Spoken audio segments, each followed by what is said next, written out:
Jaya Radha Madhava Kunja Bihari.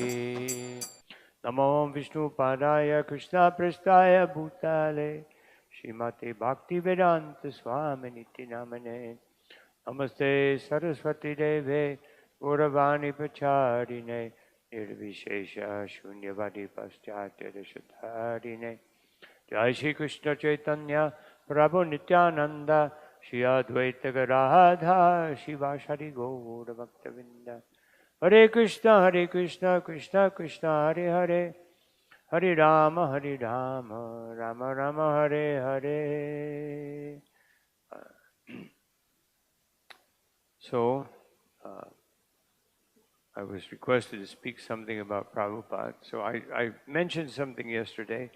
So I'll just begin by reading this full, not the full exchange, because it's one of the longest conversations that Prabhupada ever had with the devotees, but just some excerpts, which shows why Prabhupada said we have to fight, and what it means to fight. So Prabhupada, this is from 2nd November 1976, where Prabhupada was gathered the devotees. There was a lot of threat from disgruntled parents that were not happy that their children had joined Krishna consciousness. I'll tell a story about that also, about one devotee. And then, so Srila Prabhupada called the devotees together for this meeting, and some Indian people. Prabhupada, we should not be afraid. Yudhyasva ma manushmaram. Krishna advised Arjuna that you fight. Not that we shall not fight. We shall fight to the best. And this is good. They are feeling the pressure of this movement. Otherwise, why are they going to take a step? They must be feeling something. So Prabhupada, then he continues. Combined together in Vrindavan. Prabhupada chose Vrindavan. Kurukshetra battle starts in Kurukshetra. But the fight to establish Krishna consciousness, Srila Prabhupada actually began that fight in the sense of when he went to Vrindavan and stayed in Radha Damodar. So we can say that in one sense, in the modern times, Radha Damodar is the beginning of this movement. Because Prabhupada was sitting there taking permission from Rupa Goswami. And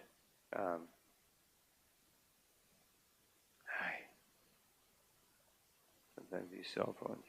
And he was meditating on how to spread Krishna consciousness.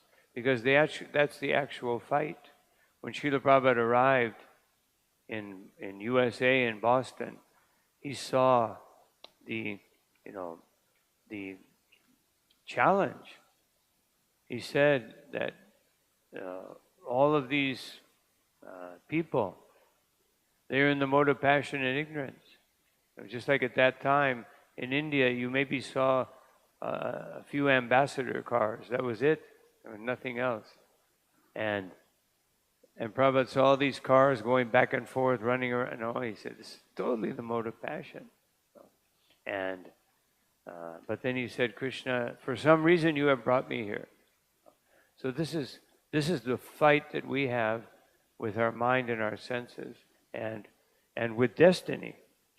Because with destiny, so many things happen and we can't understand why it's happening.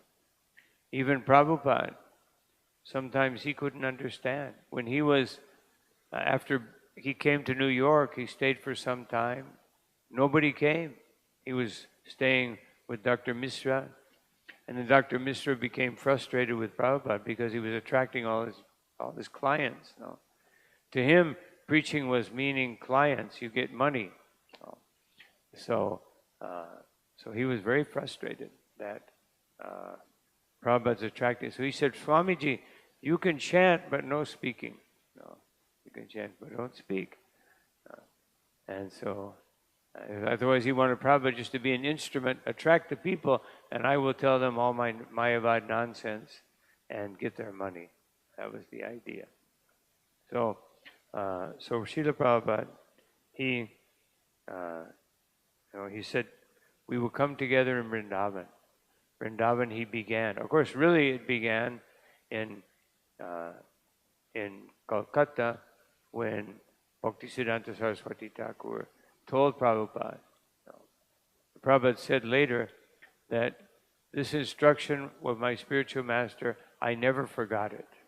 And then Prabhupada said with all his humility, I wasted so much time. Otherwise, meaning grihastha life, making money, having a business.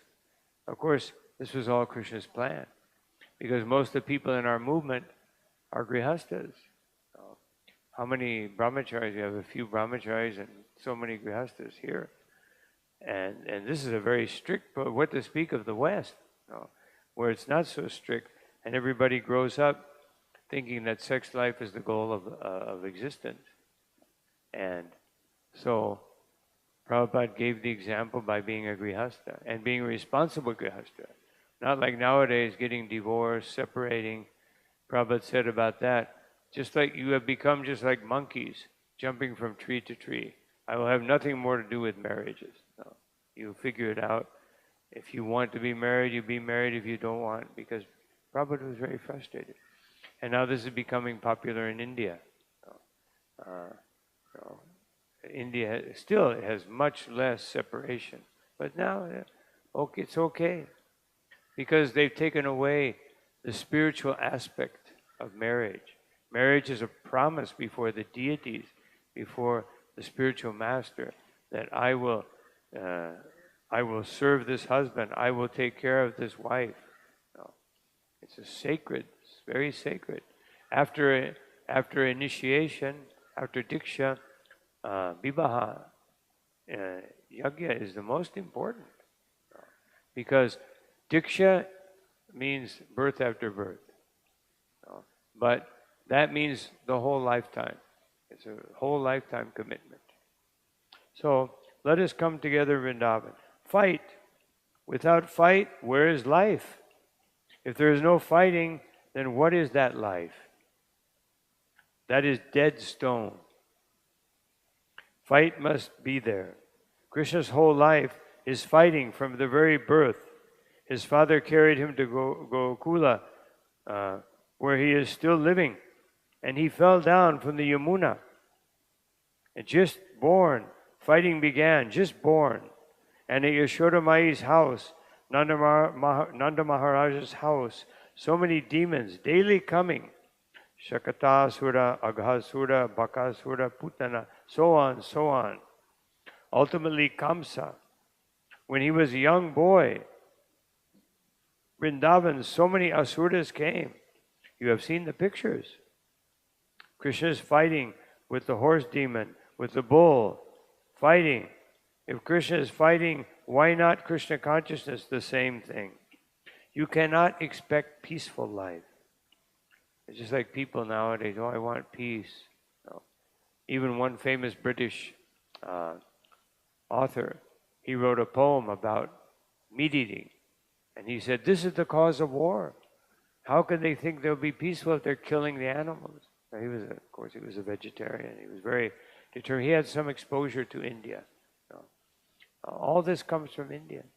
Everything comes from India. Everything comes from Krishna. India comes from Krishna. But Krishna chose India to manifest his pastimes. Therefore, it's a very special place. You can't take that away. And so there's no peaceful life. People want peace, but the body will never give you peace. Kamadina katina katida palita durnidesha tesham jatamai na karuna na trapa nopashanti. This material body, the senses, the mind, nopashanti, they will never leave you in peace. 24 hours a day, they will be attacking. So, no, there's no peace. Peace means, I always tell people, peace means it descends from the spiritual plane. That is the only way you can be peaceful. Bhukti Mukti Siddhikam Shakalaya Shanta Krishna Bhakti Nishkam Atayeva Shanta. Only a devotee can be peaceful, because a devotee is importing peace. Peace is a condition of the heart. It's not an external, there's no peace. You go out, everybody loves nature. You go out in nature, mosquitoes, snakes, you know, tigers, leopards, bears, you know, so many things. When I was a young boy, we lived in the mountains, and one day this little bear cub came, you know, and I thought it was a dog, you know, so I started playing with it, you know, it was playing with me, and then the mother came, chasing after me. I ran like anything and just made it to the door of the house, closed the door, and the bear is scratching on the door. So where is the peace? I was in the peaceful mountains, so, no peace. So, no, there must be fighting. They think that is Krishna's presence, his fight. So this fighting means they're feeling the presence of the Krishna consciousness movement. Otherwise, why are they arranging fight? Had it been an insignificant thing, there was no question of fighting. Otherwise, if our movement was just insignificant, Srila Prabhupada will explain more about this. No. There was no question of fighting. He speaks something in Hindi. He said the gun, howitzer gun, this was a big gun in World War II that the Germans invented. It was a big, big cannon, and the British were very afraid of it because it could go all the way. At that time, there were no big missiles or anything, so, but this cannon could go all the way into England. What is that? Germans, some gun. They will go from this part, this side of the English Channel to the other, Calais, the other side of Calais. I mean, that's one city in France, right on the coast, that's where the boats go across. And so Prabhupada said, yes, so this big gun is required, not for killing a mosquito, big enemy. No. Otherwise, you don't make a big gun to kill a mosquito. No. So they are preparing this big gun, and not the mosquito. This Mahesh Yogi and this yogi, that yogi, you see, they are mosquitoes. For them, they don't require any gun. Otherwise, at Prabhupada's time, there were all these yogis going to America, Europe, and they would always have a big beard and flower in their hand, you know, and they would be, you know, and everybody, oh yes, very nice. So for them, no problem. No. They are preparing big gun. So big enemy, big gun. That means Hare Krishna movement. Hare Krishna movement is big enemy. It is not mosquito. So you remain big enemy. You don't become a mosquito. That is wanted. So here's Prabhupada's instruction. No. We don't want this movement to be, very peaceful. Everything's very nice. And then nobody comes. Prabhupada said one time, they brought Prabhupada an article, and they were criticizing the movement like anything. Prabhupada, this is very good. This means we are preaching. No. If there's no criticism, that means we're not preaching. We're just laying around eating and sleeping. No. So this means we should, of course, here in India it's a little different. We can have a good reputation. But still, the atheists, the materialists, the Congress Party, they will all object, because they want materialistic society. So this is a problem.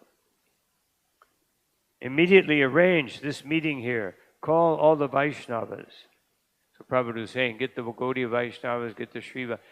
Let them say how authorized this movement was. Prabhupada said for this whole thing, he said, all the rich men in India, you bring them together and you tell them, this is to defend, this is not Hare Krishna movement, this is defending Hinduism. No.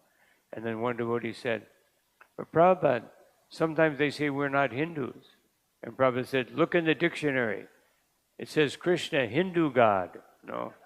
So we're worshiping Krishna, Hindu God. We are Hindus. No. Of course, when Prabhupada didn't want to, he said, we are not Hindus.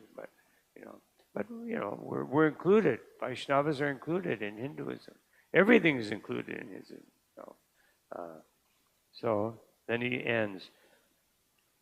So far Krishna is concerned, everyone. So Prabhupada was saying everyone is included in Krishna consciousness.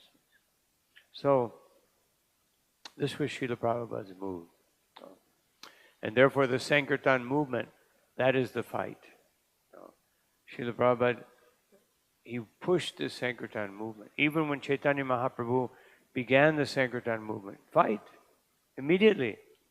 There was a fight. Even before Chaitanya Mahaprabhu appeared, there was a fight against Krishna consciousness. And it wasn't the Muslims in the beginning, it was the Brahmanas, the Shmarta Brahmins. They did not like what Advaitacharya was doing. They didn't like the kirtans. One time they had a big kirtan, and in the house of Shivas, and the neighbors came, and they said, "You stop this, otherwise the Muslims will come and condemn us." But that wasn't what their concern was. Their concern was that so many people were joining the Sankirtan movement, and that would mean bad business. What about our yajnas where we're charging money, getting donations? They're taking away our business. They saw everything as business. And so Advaitacharya came. He was they said, if you don't stop this Sankirtan, we will break down your house and throw it in the Ganga. Of course, they couldn't do that in South India with stone houses, but then,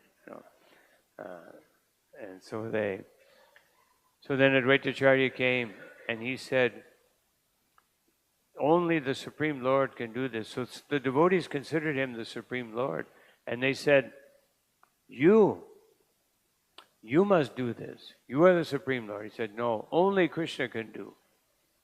Therefore, I will pray for Krishna to come.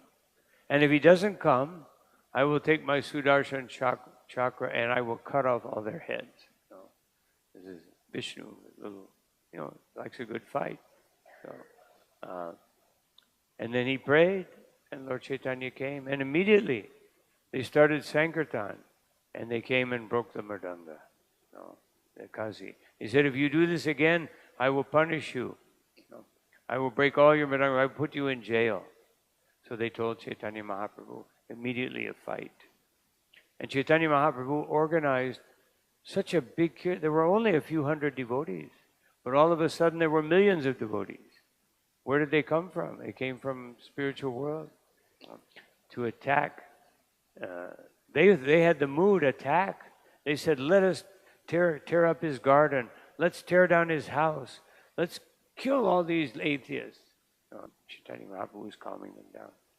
And when the Muslim guards, they saw this big army of Sankirtan coming, thousands, millions of people with torches.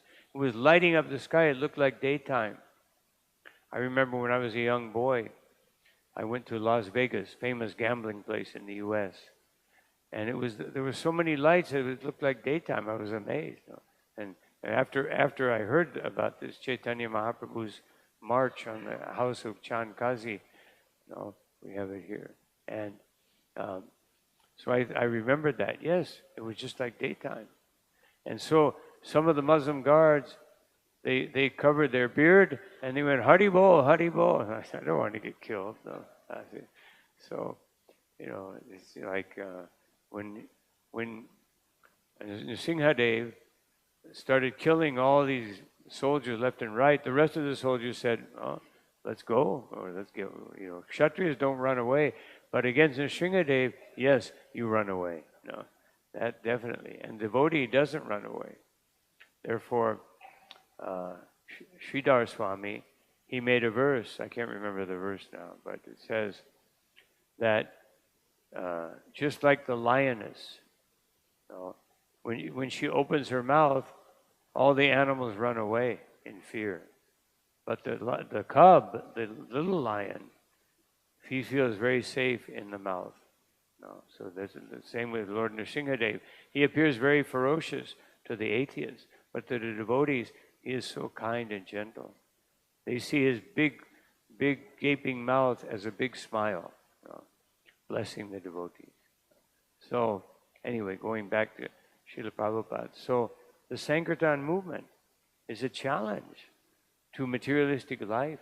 When we go out and distribute books, what are we saying? We're saying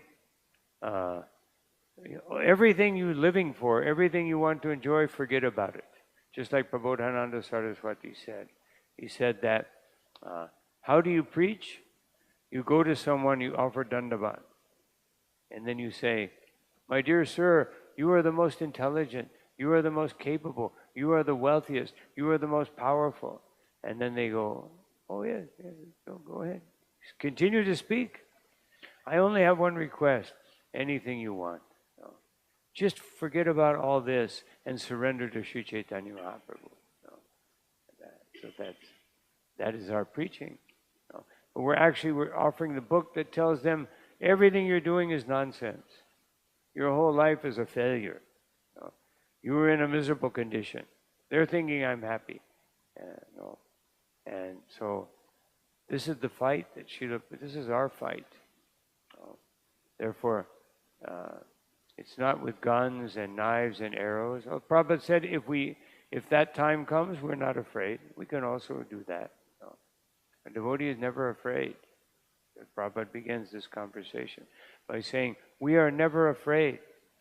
We simply want this Krishna consciousness movement to go on. But Prabhupada was so compassionate. One time on a beach, Prabhupada in 1967, he had a heart attack, another heart attack. So he went to this beach near New York City in New Jersey, Long Island, New Jersey, where Long Island ends, New Jersey Beach. Prabhupada said, my Guru Maharaj, he was feeling ill. He went to Jagannath Puri on the beach side. He said, the beach is very good. The air is full of iron and minerals coming from the ocean. It was very healthy. So Prabhupada went there. And the devotees were very happy. The Prabhupada was so compassionate. So the devotees in New York, they were very strict. Like Salem. And the devotees in California, they were a little more easygoing, everything, the hippies were all there. And, so they sent a recording to Srila Prabhupada and of kirtan, and it was with guitars and all kinds of instruments. And the New York devotees said, Prabhupada, they're not following your tune. They're not following how you taught us, They were, criticizing. No. And then Prabhupada was listening to it, and he started going and singing along with it. And Prabhupada said, the important thing is they chant Hare Krishna. This is the end. Otherwise, materialistic people. Therefore, we go out on Harinam Sankirtan. So then, Prabhupada was sitting another day on the beach, and a slug, slug, this looks like a worm, but it has this slimy substance, it leaves a trail. I don't know what they call that in Tamil, but one of those.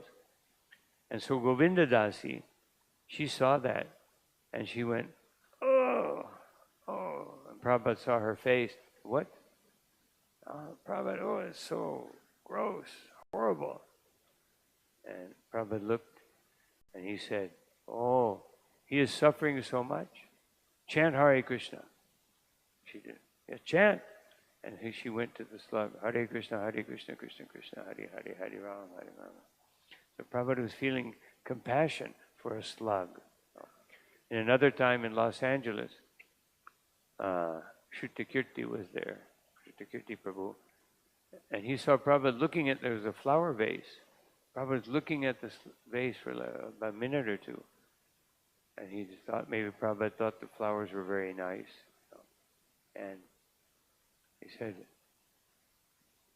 you see, there was a little bug. He is hungry. And Prabhupada said, bring prasadam. So they brought some prasadam, little crumb. Prabhupada took it and put it on the leaf, and the bug went and started eating. So this is his compassion. This is the compassion of the pure devotee. That whatever, every living being, even though Prabhupada would criticize the Mayavadi, would criticize the atheists, But Prabhupada, his criticism was, sometimes, one time Prabhupada was doing a Pandal program, and he started criticizing Mahatma Gandhi. And then he looked at the devotees. He could see, next day they will be criticized. He said, I can do, you cannot do. But Prabhupada was showing us, just as the Christians say, Christ, he said, hate the sin, not the sinner. So we hate the sin, the Mayavad philosophy, the Ritvik, this philosophy, that, whatever. These, of course, Ritvik, at least they're worshipping Prabhupada, at least that much. But Mayavadis, denying the existence of Krishna. Actually, there was one Swami that used to come. He was a Mayavadi, but he was a nice Mayavadi. Prabhupada also said, Paramahansa Yogananda, he was almost a devotee, but he was a Mayavadi. I know because I took initiation from him before Krishna consciousness.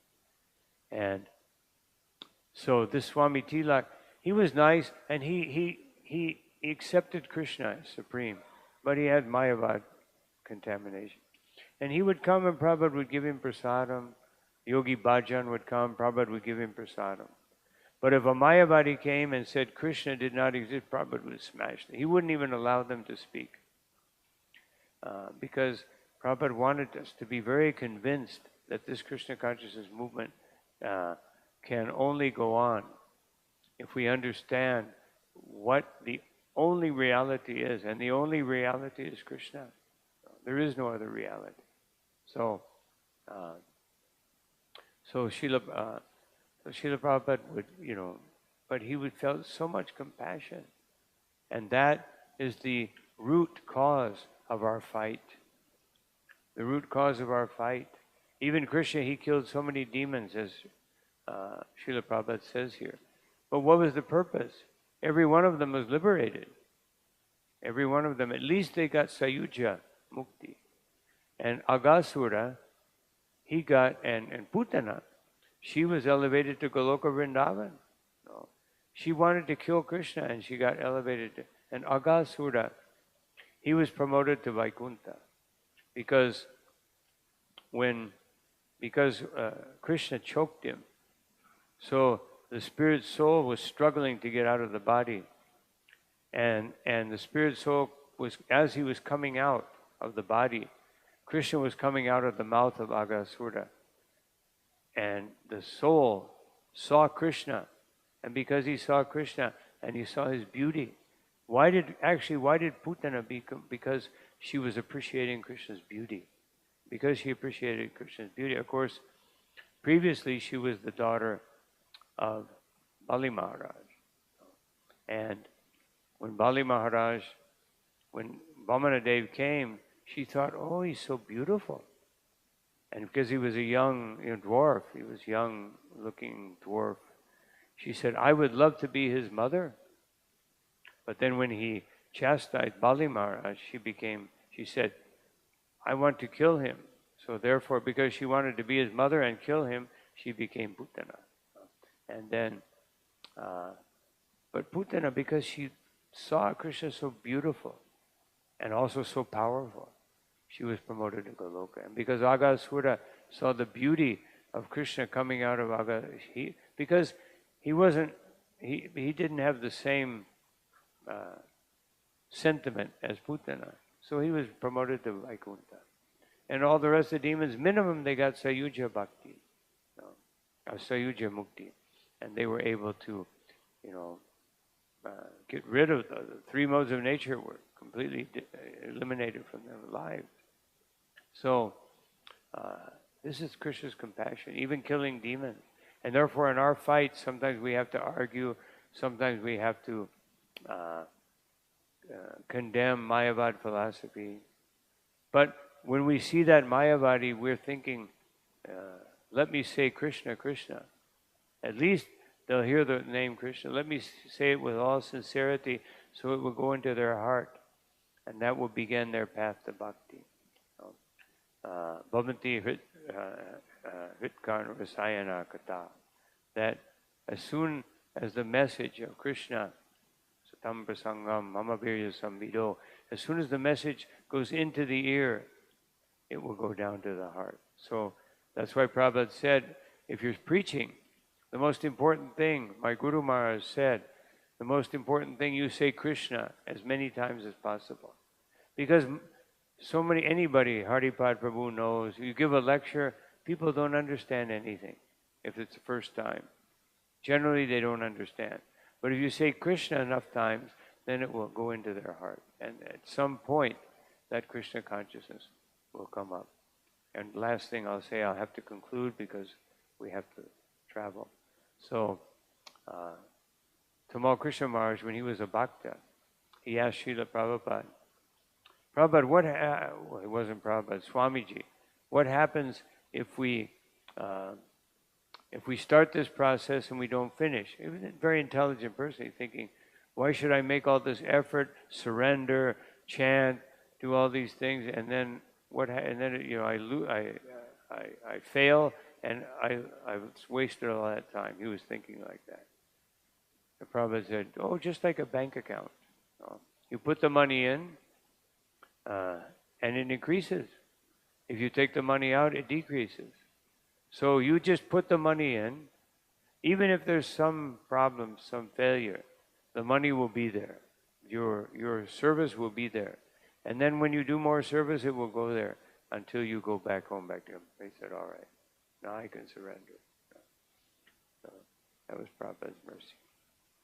So I want to thank all of you very much for your kind attention and for helping me in my little effort here to do some service to His Holiness Bhakti Vikas Swami, to Srila Prabhupada, to this wonderful project. I'm very happy to be here and see how you are working so hard to preserve the tradition in this very traditional place. But even here in Salem, there are people who want the traditions to go away. And so, being very steadfast in the Sankirtan movement, fighting to establish the mission of Chaitanya Mahaprabhu. When outside people come and they see Gaur-Nitai, they have no idea who this is. Have no idea what this is about. Even anywhere in India except for Bengal and Vrindavan. And even Bengal, many people don't know Chaitanya Mahaprabhu nowadays. Nobody knows Chaitanya Mahaprabhu. But by Srila Prabhupada's mercy, now everyone, millions of people understand who is Sri Chaitanya Mahaprabhu. And eventually, Mahaprabhu said, I will liberate the whole universe. And Prabhupada said, how did that happen? We didn't see that everyone went back home, back to Godhead. No. He's giving us the opportunity to be His servant. So by the Sankirtan movement, we are the servants of Mahaprabhu. And Mahaprabhu's movement will go on. But we have this opportunity to participate. And that way we can go back home, back to God. Srila Prabhupada ki, Ananta Koti Vaishnava Vrinda ki, Nitai Gaur Premanandi, Hare Hare Gaur. Thank you very much. Hare Krishna.